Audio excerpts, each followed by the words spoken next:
ಇತ್ತೀಚಿನ ದಿನಗಳಲ್ಲಿ ಸಿನಿಮಾದ ಮೇಕಿಂಗ್ ತುಂಬಾ ಚೇಂಜ್ ಆಗ್ಬಿಟ್ಟಿದೆ. ಸಿನಿಮಾದಲ್ಲಿ ಗ್ಲಾಮರಸ್ ಆಗಿ ಕಾಣಿಸ್ಕೋಬೇಕು ಅಂತ ಅಲ್ಲ, ಕತೆಗೆ ತಕ್ಕ ಹಾಗೆ ಪರ್ಫೆಕ್ಟ್ ಆಗಿದ್ರೆ ಖಂಡಿತವಾಗ್ಲೂ ಜನ ನೋಡೋದಕ್ಕೆ ಥಿಯೇಟರ್ಗೆ ಬಂದೇ ಬರ್ತಾರೆ ಅನ್ನೋದು ಸಾಕಷ್ಟು ಬಾರಿ ಪ್ರೂವ್ ಆಗಿದೆ. ಇದೇ ಮಾತನ್ನ ಮತ್ತೆ ದುನಿಯಾ ವಿಜಯ್ ಅವರು ನಾಯಕ ನಟನಾಗಿ ಕಾಣಿಸ್ಕೊಂಡಿರುವಂತಹ ಲ್ಯಾಂಡ್ ಲಾರ್ಡ್ ಸಿನಿಮಾ ಪ್ರೂವ್ ಮಾಡೋದಕ್ಕೆ ಹೊರಟಿದೆ. ಒಂದ್ ಟೈಮಲ್ಲಿ ದುನಿಯಾ ವಿಜಯ್ ಅವರ ಸಿನಿಮಾಗಳು ಕೇವಲ ಒಂದೆರಡು ಫೈಟು ಹಾಗೂ ಸಾಂಗ್ಗಳಿಗೆ ಮಾತ್ರ ಸೀಮಿತವಾಗಿದ್ವು. ಆದ್ರೆ ಸಲಗಾ ಸಿನಿಮಾದಿಂದ ಅವರು ಡೈರೆಕ್ಷನ್ಗೆ ಕಾಲಿಟ್ಟ ನಂತರ ಅವರ ಸಿನಿಮಾಗಳ ಶೈಲಿ ಹಾಗೂ ಜನರು ಅವರನ್ನ ನೋಡುವಂತಹ ದೃಷ್ಟಿಕೋನ ಎರಡು ಕೂಡ ಚೇಂಜ್ ಆಯ್ತು. ಈಗ ಕನ್ನಡ ಚಿತ್ರರಂಗದ ಟಾಪ್ ಟಿಕೆಟ್ ಸೆಲ್ಲಿಂಗ್ ಕೆಪಾಸಿಟಿ ಹೊಂದಿರುವಂತಹ ಸೂಪರ್ ಸ್ಟಾರ್ ಗಳಲ್ಲಿ ಅವರು ಕೂಡ ಒಬ್ಬರಾಗಿದ್ದಾರೆ.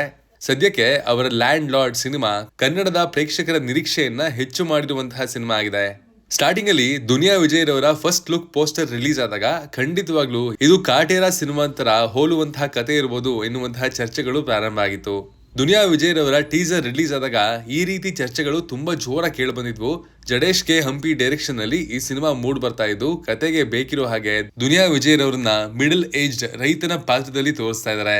ಆಳುವವರ ವಿರುದ್ಧ ಉಳುವ ಯೋಧ ಸಿಡಿದೆದ್ದು ನಿಂತಾಗ ಹೇಗಿರುತ್ತೆ ಅನ್ನೋದನ್ನ ಈ ಪಾತ್ರ ತೋರಿಸೋದಕ್ಕೆ ಹೊರಟಿದೆ.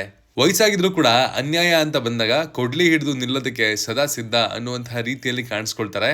ಇನ್ನು ಇದೇ ರೀತಿಯ ರಿಸೆಂಬಲೆನ್ಸ್ ಹೊಂದಿರುವಂತಹ ಮತ್ತೊಂದು ಕ್ಯಾರೆಕ್ಟರ್ ಅಂದ್ರೆ ಡಿಂಬಲ್ ಕ್ವೀನ್ ರಚಿತಾ ರಾಮ್ ರವರ ಪಾತ್ರ. ಅವರ ಬರ್ಡೇಗೂ ಕೂಡ land lord team teaser release ಮಾಡಿದ್ದು, ಹಾಗೂ ಅದೇ ಹೋರಾಟ ಹಾಗೂ ಕೊಡಲಿಯ ಕಿಚ್ಚನ್ನ ನಾವು ರಚಿತಾ ರಾಮ್ ಅವರ ಫುಟೇಜ್ ಗಳಲ್ಲಿ ಅಂಡ್ ಸ್ವೀಟ್ ಆಗಿರುವಂತಹ ಕ್ವಿಕ್ ಟೀಸರ್ ನಲ್ಲಿ ನೋಡಿದ್ವಿ. ದುನಿಯಾ ವಿಜಯ್ ಅವರಿಗೆ ಜೋಡಿಯಾಗಿ ರಚಿತಾ ರಾಮ್ ಅವರು ಈ ಸಿನಿಮಾದಲ್ಲಿ ಕಾಣಿಸ್ಕೊಳ್ತಾ ಇದ್ದಾರೆ ಅನ್ನೋದು ಖಚಿತವಾಗಿದೆ. ಯಾಕಂದ್ರೆ ಇಲ್ಲಿ ಅವರು ಹುಡುಗಿಯ ಪಾತ್ರವನ್ನ ಮಾಡ್ತಾ ಇಲ್ಲ, ದುನಿಯಾ ವಿಜಯ್ ಅವರ ಹಾಗೇನೆ ಮಧ್ಯ ವಯಸ್ಕರ ಮಹಿಳೆಯ ಪಾತ್ರದಲ್ಲಿ ಕಾಣಿಸ್ಕೊಳ್ತಾ ಇದ್ದಾರೆ. ಆ ಸ್ಲ್ಯಾಂಗ್ ಆಗಿರ್ಬೋದು, ಬಾಡಿ ಲ್ಯಾಂಗ್ವೇಜ್ ಆಗಿರ್ಬೋದು, ಇಲ್ಲಿ ರಚಿತಾ ರಾಮ್ ಅವರು ಅದಕ್ಕೆ ಅಡಾಪ್ಟ್ ಆಗಿ ಆ ಪಾತ್ರವನ್ನ ನಿಭಾಯಿಸಿದ್ದಾರೆ. 80ರ ದಶಕದ ಕತೆ ಅಂತ ಹೇಳಲಾಗ್ತದೆ. ಹೀಗಾಗಿ ಅದಕ್ಕೆ ತಕ್ಕ ಹಾಗೆ ದುನಿಯಾ ವಿಜಯ್ ಅವರು ಹಾಗೂ ರಚಿತಾ ರಾಮ್ ರವರ ಬಾಡಿ ಲ್ಯಾಂಗ್ವೇಜ್ ಟೀಸರ್ ನಲ್ಲಿ ಚೆನ್ನಾಗಿ ಕಾಣಿಸ್ತಿದೆ. ಇದಾದ್ಮೇಲೆ ಸಿನಿಮಾದ antagonist Raj B Shetty the ruler teaser ಇತ್ತೀಚೆಗಷ್ಟೇ ರಿಲೀಸ್ ಆಗಿದೆ. ಕನ್ನಡದಲ್ಲಿ ಅವರನ್ನ ನಾವು ಮಾಸ್ ಆಗಿ ಗರುಡ ಗಮನ, ವೃಷಭ ವಾಹನ ಹಾಗೂ ಟೋಬಿ ಸಿನಿಮಾದಲ್ಲಿ ನೋಡಿದ್ವಿ. ಆದ್ರೆ ಖಂಡಿತವಾಗ್ಲೂ ಹೇಳ್ತೀನಿ, ಅದಕ್ಕಿಂತ ವಿಭಿನ್ನವಾಗಿ ಮಾಸ್ ಅವತಾರದಲ್ಲಿ ಶೆಟ್ರು ಲ್ಯಾಂಡ್ ಲಾರ್ಡ್ ಸಿನಿಮಾದಲ್ಲಿ ಕಾಣಿಸ್ಕೊಳ್ತಾ ಇದ್ದಾರೆ.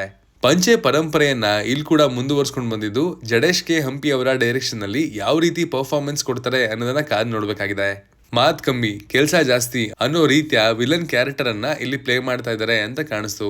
ಇಲ್ಲಿ ಕೂಡ ಫಿಸಿಕಲ್ ಕಂಪ್ಯಾರಿಸನ್ ಗಿಂತ ಹೆಚ್ಚಾಗಿ ಪಾತ್ರದ ಗಂಭೀರತೆ ಮೇಲೆ ಹೀರೋ ಹಾಗೂ ವಿಲನ್ ಎದುರು ಬದಲಾಗುವಂತಹ ಸಂಭವ ಇದೆ ಅಂತ ಕಾಣುತ್ತೆ.